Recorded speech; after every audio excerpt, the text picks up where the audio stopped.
After the contamination procedure, however, these spatial proportions should be quickly and automatically restored. Well, how are we going to develop such a differentiation system? We had to associate different mechanisms. The first one is the slippage mechanism, which will be involved in controlling the spatial proportions. This system was adapted from Caltech 2008 gene, and it consists of 10 numbers of these 10 repetitions, and with an HG start codon on the upstream position and 3 recombinase coding gene on the downstream position. Everything under control of a constitutive promoter. So in most cases, when the slippage mistake won't occurs, this number of repetitions right here would let the query recombinase out of frame with its ATG, thereby resulting in no expression of this query recombinase. The absence of this expression results in the worker lineage characteristics. As for the few cases in which slippage mistake occurs, the number of repetitions could easily be changed from 10 to 9, for example, which would lead the query recombinase in the same read frame of its ATG, resulting in its expression. This expression will induce the worker cells to differentiate into killer cells. How does this happen? Query recombinase is described to provide an unidirectional recombination between log71 and log66 sites, and we're going to insert this entire construction flanked by both sides. This construction is an adaptation of Paris 2017. It contains FTSK, which is a gene essential for maintaining the full cell cycle, GFP, working only as a reporter, and FIN-O and FIN-P system, which is a conjugation repetion system. So in most cases, when we have no expression of query recombinase, this entire construction will be full functional, resulting in a cell that is able to complete its cell cycle, but unable to conjugate. That's the worker lineage. Worker lineage can't conjugate because we want them to be exclusively related to productivity. Since conjugation plays an important role in recognition and killing mechanism, it might be interesting to keep this worker lineage not provided with such ability. As for the few cases in which we found expression of query recombinase, this entire construction would be excised, resulting in a cell that is unable to complete the cell cycle, but able to conjugate, which is the killer lineage. Killer lineage mustn't complete their cell cycle because it would work as a security device. This would prevent the killer lineage to proliferate and take over the entire culture. Now, the last mechanism regarding differentiation system has already been shown. It's the AI2 sensitive promoter, which in the presence of contaminants would lead to more query recombinase expression, thus resulting in more killer cells differentiation. This is involved on how the amount of killer cells will change in the presence of contaminants. This was the differentiation system. And now, finally, the killing system, which is two systems. The first one, the chemicase system, consists of T4 endolysin under the control of AI2 sensitive promoter. Since T4 endolysin could lyse our own coliguard cells, we call this the chemicase system. As for the second one, it involved the F plasmid that I told you that our coliguard will harbor. We're going to insert into that lethal gene, which is colocin E2. And we're going to also insert an antidote gene onto genomic DNA. So after conjugation-mediated DNA transfer, this lethal gene would be transferred to the contaminants. Since they aren't provided with the antidote gene, this would lead to their death. Okay, so finally, results we got from the coliguard project, we assembled these biobricks. The first one was a device we built for characterizing PY promoter. Unfortunately, it didn't work as expected because we didn't have enough time to try it a few times. But we also built this device with its T4 endolysin under control of a T7 promoter for characterization purpose, and it worked. We characterized its part. To do that, in order to do that, we transformed this biobrick into E. coli strain C43, which allows the T7 promoter to be induced by IPTG. So we grow cultures from the transformed cells and performed induction. What we found was that in the first 3 cultures, we found a good growth, since they theoretically wouldn't be expressing the T4 endolysin. This would happen because this represents the cultures that were not induced, not transformed, or both of them. As for the last 2 ones, they presented a lower growth since they were induced and transformed, and so they probably expressed T4 endolysin. We also plotted those data into a graphic chart, and we can see in the last 2 lines, which represent the transformer and induced cultures, that both of them presented a lower growth rate compared to the control. We also plated those cultures into solid media, and we can see no growth colonies in those who express T4 endolysin. And we also performed SDS page, and we can see here the expression of a 70 kilodaltons protein, which is the estimated size of the T4 endolysin. So, to finish the presentation, we successfully accomplished a few things. We designed 2 contamination control models, one for prokaryotes, one for eukaryotes. We got 30 new biobrick parts and devices designed. 9 of them were successfully constructed and submitted. 4 of them were tested. 1 of those tests worked as expected. We also characterized an existing biobrick, which is the T4 endolysin.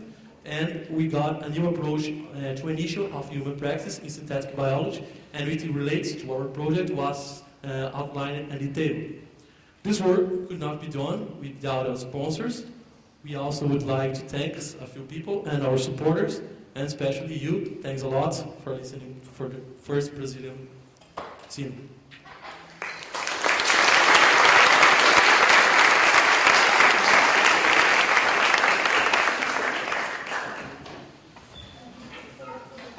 So, any more questions?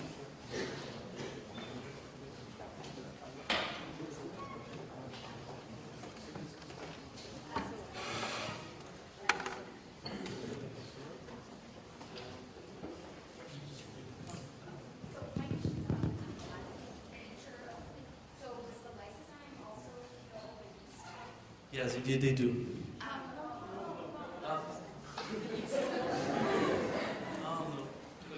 Polyguard coded?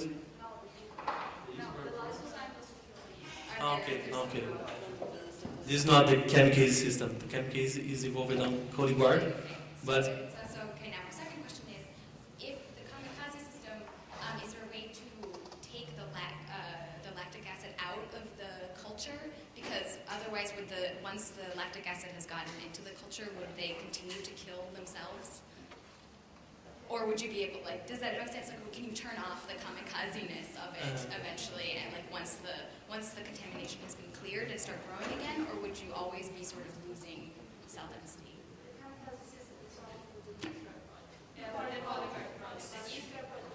So yeah, that was the second question though. So, would you be able to restart the culture again and start to continue to grow and produce your output? So if you're killing the cells that are producing the biofuel that you want, or whatever it is for the E. coli, how are you going to restart the culture to stop killing itself after the contamination has been eliminated? Because these cells that can kill, they can complete the cell cycle. Okay. So they will die after the contamination disappears. Okay, we have 2 systems, the yeast guard and the coli guard. The lyse system doesn't kill yeasts, so there's no problem with it.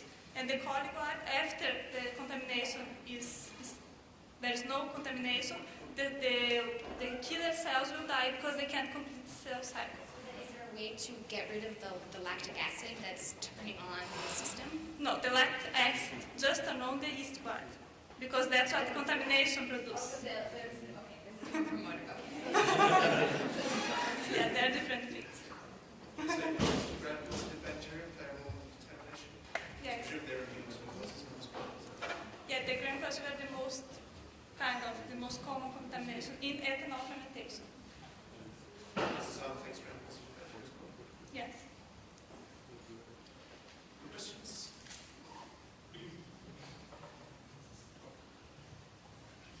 So I was impressed that you attempted to reuse so many parts from previous years, and I was just wondering if you had any thoughts about how much more it would take to get the systems from Paris, and now I'm blanking on the other one all of a sudden, actually working, because I think that would be an extremely powerful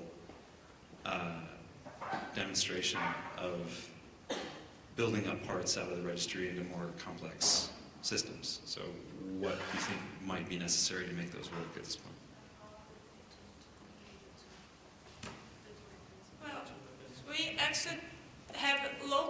to complete the project, because in Brazil we have a serious problem with research because we don't have companies that build up primers or synthesize genes. So everything was very difficult because we have a little short time. Like our primers take about 40 days to arrive. So I believe that in about 1-2 months we could complete this project. So you think it's just time? There wasn't a particular technical hurdle? No, just time. We really didn't have time. Can I ask if this is your first team?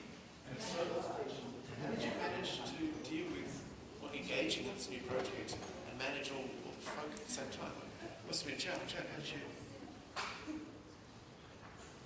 How did you decide who would do what? How did you manage these? Explaining. We all work together in this laboratory. I've told you, LG, and so we are together all day, and we make reunions like 1 time per week at the beginning, and then more times.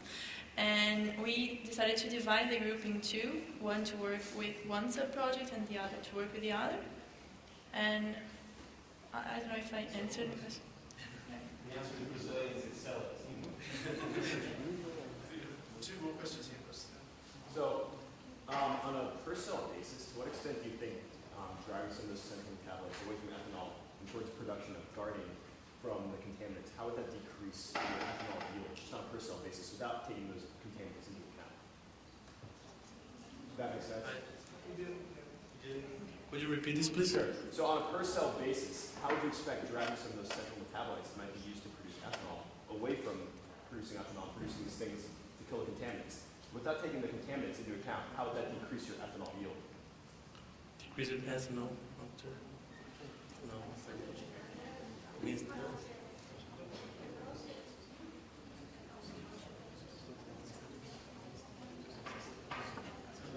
Okay.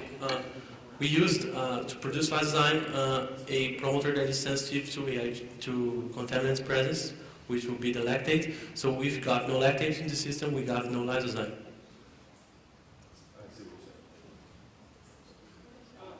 So when there is no contaminant, there is no lysozyme. Yeah, no energy spent. I mean, could you have just put the lysozyme in and look at how that would change? Basically, your ethanol production with a little bit of lysozyme versus no lysozyme.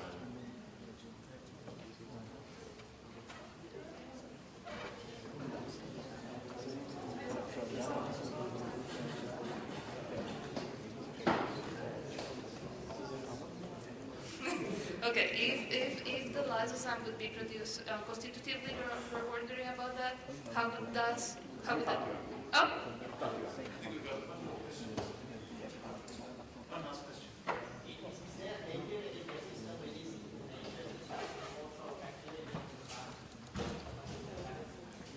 I think evolution will prevent that. Well, if you don't have the control conditions for productivity within a vat, it is very difficult that such an engineered organism will survive in the wild because of the evolution, it's not as well adapted. Can you thank the UNICAMP team once again?